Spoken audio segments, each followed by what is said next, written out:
Erleri yig'ilish lageri yoki turmalarga qamalgan Sharq Turkistonlik ayollarning uyiga nazorat uchun kelgan Xitoy erlar bilan pat-pat bir uyda turishga majburlanganligi o'ttirg'i chiqdi.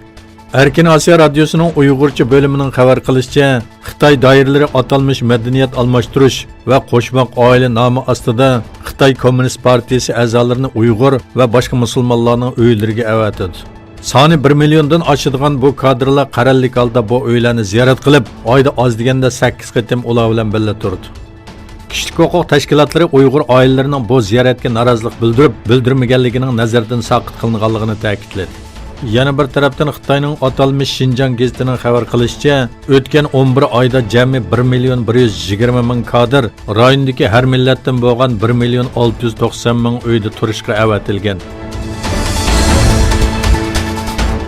Xitoyning Angliyadagi bosh elchisi Liu Xiaoming Uyg'urlarning zulm va bostirishga uchrayotganligi haqidagi xabarlarning butunlay yolg'on ekanligini aytdi. New York vaqt gazeti necha kundan burun Xitoyning Sharq Turkistonda yo'lga qo'yilayotgan siyosatlar va soqchilarga bergan buyruqlarni o'z ichiga olgan 403 betlik bir hujjatni e'lon qilgan edi. 2010-yildan buyon Londonda turishliq bosh elchilik vazifasi o'tayotgan Liu Xiaoming bundaq bir hujjatning yo'qligini keskin bir shaklda aytalayman, bularning hammasi o'ydirma dedi.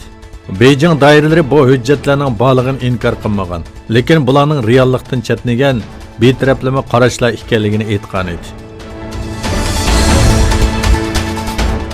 Uyg'ur va qozoqlarning Sharq Turkistondagi vaziyati haqida Rossiya doklati e'lon qilindi. Dokladda Sharq Turkistondagi vaziyatning Borich Orwellning 1984-yil nomli romandagi vahimaning naq o'zi ekanligi bildirildi. Zarina Zabreskining Sharq Turkistonda yuz berayotgan voqealarga doir Rossiya doklatining tarjimasining qisqacha mazmuni Times to'rida e'lon qilindi. Dokladda Uyg'ur va qozoqlarning vaziyati tonishtirildi.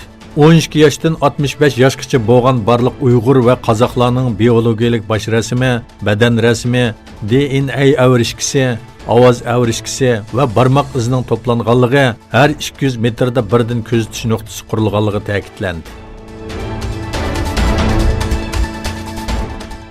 Eron prezidenti Ruhani yadro kelishimining vayron bo'lishining butun dunyo davlatlariga ziyonli ekanligini ta'kidlab, buning uchun hammaylar dunyoning manfaatini qo'g'dash tarafdori bo'lishimiz lozim dedi.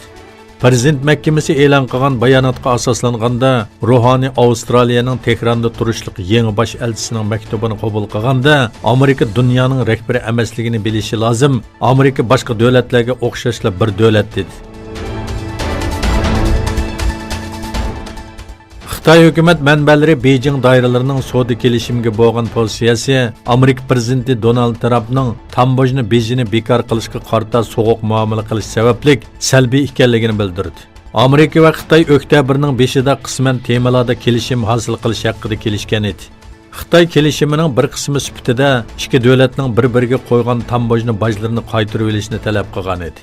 Trump doiralari 500 milliard dollar qimmatidagi Xitoy mahsulotlariga tambojni beji o'stirdi.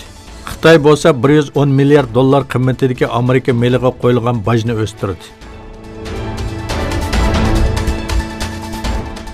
Turkiyada chegirdan qo'llab chiqarilgan 2 nafar ayol Daesh a'zosi Gollandiyada qo'lga olindi.